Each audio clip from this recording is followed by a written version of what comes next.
Welcome to Scary Stories, the channel that tells you scary stories.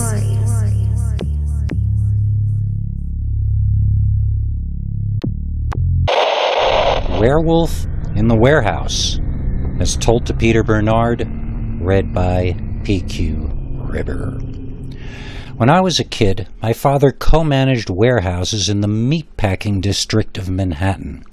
This was the late 60s and early 70s, but the area was already in decline, and my father told me never to visit the neighborhood after dark.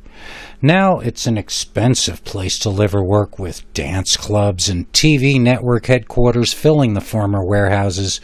But this is a story my father told me about the area before the spotlight shone on it, back when it was a neighborhood hidden in shadows. Now, my father was a very serious man. I'm not telling you, I'm certain that what I'm about to tell you is true, other than the part at the very end, but I know that it was true to my father, because I saw the look in his eyes when he told it. I, myself, was not there, so this is just me recounting hearsay. But it's an interesting story about those times either way, so here goes. One night, my father came home in a worse mood than usual. Instead of arguing with him like always, Mom seemed genuinely concerned about what was going on with Dad. Needless to say, that made me and my brother concerned as well. We gathered around him to ask what was the problem and if there was a way we could help. Dad was a hard man, but this moved him and he got teary-eyed, and he told us we wouldn't believe him anyway. That made Mom wince, but made me and my brother want to hear the story 20 times more. He resisted for a while, so we got him a beer from the fridge, and soon enough he relaxed enough to agree to let us in on his troubles at work. It seemed there was a werewolf living in his new warehouse. You can laugh. My mother certainly did. I think my reaction was to shout, "Boss!" while my brother just gasped in awe. "What does that mean? He's living in your warehouse, Dad?" I asked.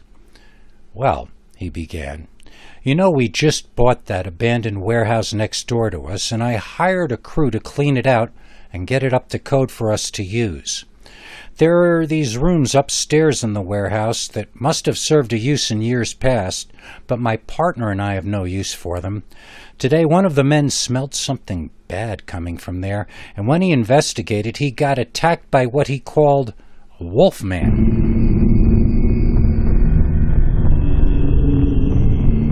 He said it was Lon Chaney. It was a hairy man with fangs. Tore him up pretty badly. I had to send him to the doctor, and I'm not looking forward to paying those bills either." "So what happened after you called the police?" my mother asked, and he glowered at her. "I can handle my own business. I don't need any Gestapo to protect me," he shouted.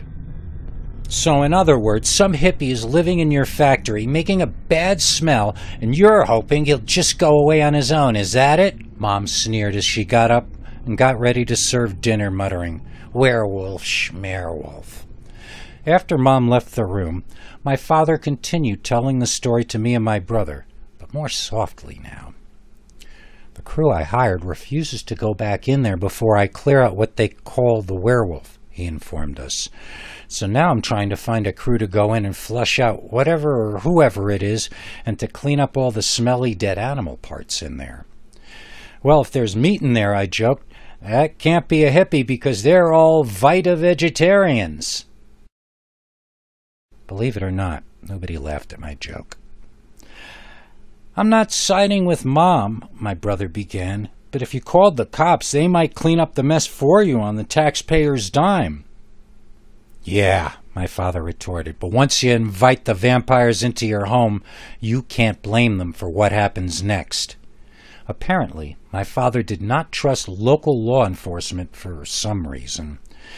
"If they see code violations," I offered, "couldn't you just say this is why you have men cleaning it up? I mean, they can't fine you for violating code in a warehouse that you aren't ready to open." My father patted my head. "Such a boy," he said with a sad smile.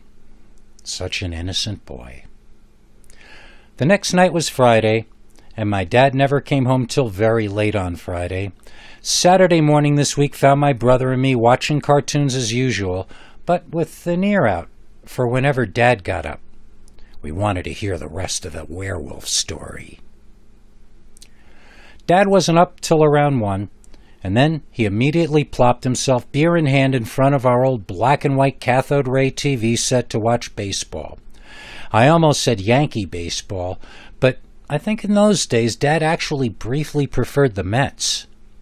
A commercial came on for Fisher beer. Did you know that Fisher is the one beer to have when you're having more than one? Every kid from my generation in New York knew that. You were basically saying, if you want to really tie one on, drink or fish. We're cheap and have a high alcohol content. What an awesome advertising campaign. Anyway, when the commercial came on, my brother and I badgered Dad to tell us about the werewolf and what had happened. Dad had not really woken up, and he had not eaten any breakfast, and now he was drinking a beer.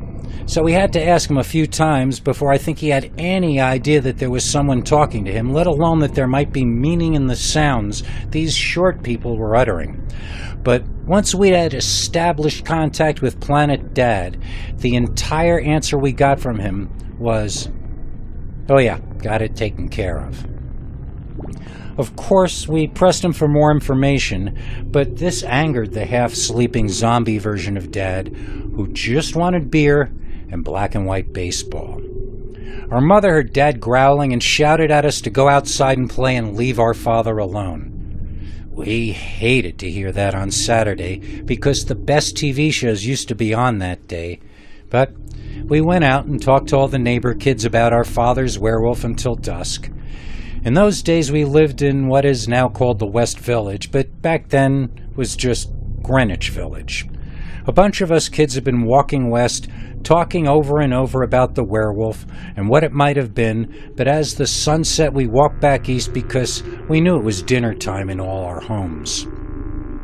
Suddenly, we heard a howl echo, and at first we laughed and looked around for who was making werewolf noises. One of the other kids noticed him first and pointed him out to the rest of us. There was a man wearing what I at first thought was a Batman mask, crouching on top of a walkway connecting two old factory buildings. I can't recall if the buildings still stand, but if they do, they would be in the area where the High Line Park is now. It connected, I think, the third floor of one building with the fourth floor of another if you walked inside it. This pointy-eared man was on top of the covered walkway outside of it.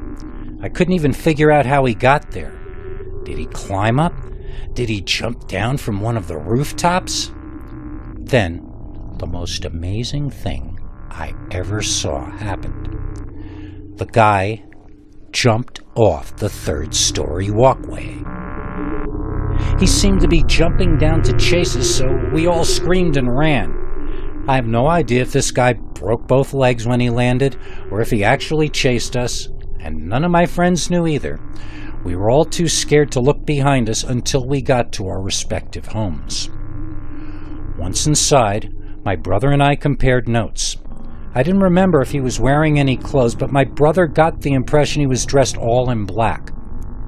I remembered him having pointy ears on the top of his head, while my brother thought he must have been wearing one of those hippie jackets with the fringes on the sleeves, because when he jumped, it looked like he had long hair on his arms that blew back in the breeze. We both agreed that he appeared dark in the distance, and that he was definitely the source of the howling. That night at dinner, we pressed Dad for information. Was this werewolf dark-colored? Did it have pointed ears on top of its head? Did it howl?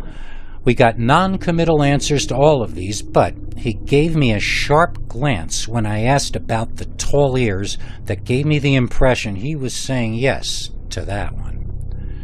We never told our parents what we saw because they would have put more severe limits on our personal freedoms in response.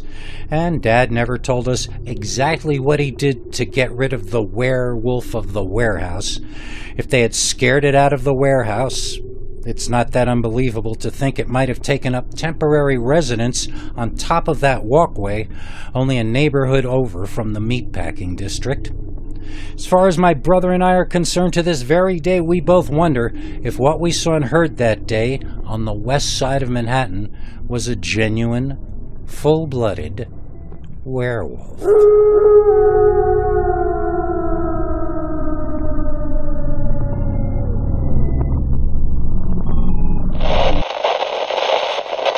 OMG, where are you gonna be Thanksgiving weekend? Stuck with your family? Talking about politics? Or will you be having fun at the Northeast Comic-Con in beautiful Massachusetts, USA? Meet Billy West from Futurama. Meet Akira Takarada from Godzilla. Meet legends of the movies and the comic booklets and the TV. Plus, a comedian standing-up show starring real comedians, yo! All this, plus an excuse to get away before Uncle Ned starts blaming your generation for everything over the pumpkin pie. That's the Northeast Comic-Con Thanksgiving weekend, presented by the real original Gary Summers from the Antiques Roadshow, yo! OMG, hooray! The Beautiful Dog Lady, as told to Peter Bernard, read by P.Q. Ribber. I'm a forest ranger, so I can't reveal my identity because this story could get me fired. However, ironically, these are the actual details of why I became a forest ranger in the first place. This all happened 22 years ago, the summer that I turned 13 years old. Most years I went to summer camp, but that year my dad started a new job in upstate New York. Money was a bit tight for the first few months, so neither of my parents minded when I asked if I could stay home for the summer, explore the area, maybe make some new friends. We lived on the outskirts of Woodstock, which by the 90s, when this happened, had already become a somewhat exclusive artsy community. Even though it's kind of almost in the country, all the kids I met had rich parents and a more sophisticated vocabulary. After a week and a half, I had settled in with a group that liked all the same bands that I liked, only they used longer words to explain why. One day, the crazy one in the group, who I will call Animal because he reminded me of the drummer from the Muppets, started shouting, "Let's go to Overlook." Everyone said no, and I kept asking, "What's Overlook?" but nobody would answer. Later that day, Animal finally told me it was like a giant forest, completely wild. Figures that he wanted to go there. But we didn't go to Overlook. Not that day, not that week, and not that month. Animal kept suggesting it, though, and the idea started sounding more appealing to the group, until suddenly one day in the second or third week of August, there we were, hiking along the highway, heading toward the Overlook Mountain Wild Forest. None of our parents had any idea where we were, but I think mine were the only ones that might have cared. One of the other kids carried a cell phone, one of those early Nokia ones with the antenna that opened up with a keyboard in it, so if we got lost we could get rescued. By mid-1990s standard, I felt like I'd be pretty safe as long as I didn't stray too far from the group. Altogether, there were 6 of us, and although the others grew bored quickly on the walk there, I was happy just to be free and looking at the stuff one finds along the side of the highway. When we finally reached our destination, everyone perked up a bit and I got super excited. I remember running around with Animal, both of us so glad to finally be there, at the now legendary Overlook. We both took turns chasing each other like puppies or kittens, which is essentially what we were. After a while, I noticed we couldn't hear the other kids anymore. I told Animal we'd better go back and find them. I wanted to stay close to the kid with the cell phone, reasoning that without that device, if we got lost, we would just be lost. Animal said, "Fine, let's go back, but first I gotta pee," and he disappeared into the foliage. So there I was, 13 years old in the forest completely alone. Tears welled up in my eyes, and I wished I could be home with my mother very badly. You are not going to cry. You are not going to cry, I repeated to myself internally, over and over. I called out to Animal in a shaky voice. Then I cleared my throat and called for him in what I thought was a more confident-sounding way. He did not respond. I continued to remind myself not to cry.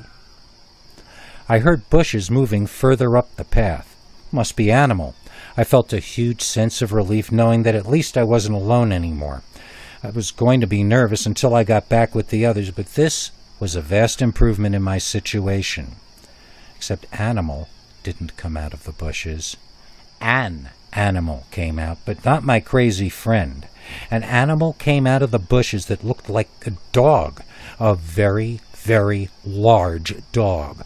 Walking on all fours, it was still taller than I was at that age. I was frozen in fear. I saw something on TV once that said if a predatory animal comes upon you in the wild, don't run. I forgot what it said you should do, but I remember it said to not run, so I didn't. I just stood there looking at an impossibly large dog, or wolf. I guess it was more of a wolf than a dog. Its coat was a mix of grays and whites and silvers. It was really a beautiful creature, standing there, half in and half out of the bushes, staring at me as silently as I was staring at it. Then it took a couple or 3 casual steps out of the forest, and I could see by the teats on its underbelly that it was a female, and by the enlarged belly that she was very, very pregnant. That's when she stood up. I mean, she was already standing up, but now she stood up on her 2 hind legs. I remember the world started shaking violently for a while. Then I realized it was me that was shaking. I suddenly felt intensely cold. I don't think the temperature changed. I just think the blood drained from my body out of fear. The she-wolf stood on her hind legs, now so tall that I can't even hazard a guess as to her height. Then suddenly she walked over and began smelling me all over as I held as still as I could. I've seen video of bears walking on 2 legs, and they're a bit clumsy. I've seen gorillas and chimps do it, and they're a bit more graceful. This dog lady walked as elegantly as a heavily pregnant lady can walk. She strolled as though this were something she did all day long, as though this was what her legs were designed to do. Well, as you might have guessed, she didn't kill me and eat me. In fact, Animal, the other animal, made so much noise coming back out of the woods that the she-wolf ran off. He found me there in some kind of shock, and I couldn't really explain to him what had happened. Somehow, I don't remember, he got me back to the kid with the cell phone, and together we got my parents to come pick me up. At first, they banned me from seeing these kids ever again. Then Dad found out that 2 of them were the kids of 2 of his bosses at work, and the ban was immediately over. I never told any of them about the dog lady. Not my parents, not my friends.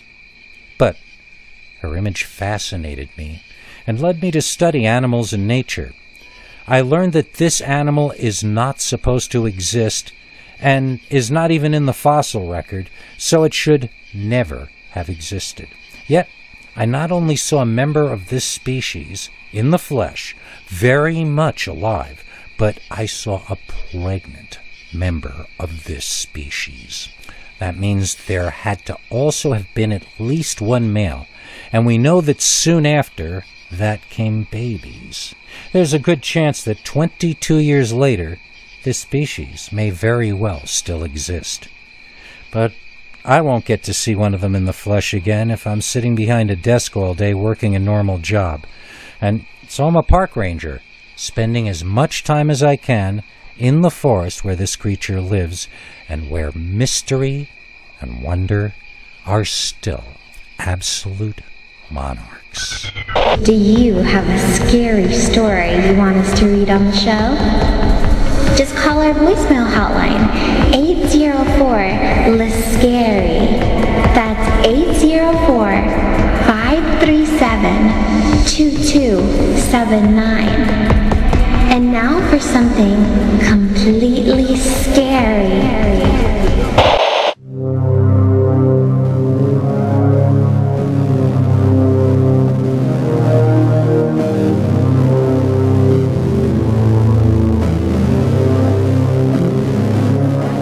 Come back for more scary stories.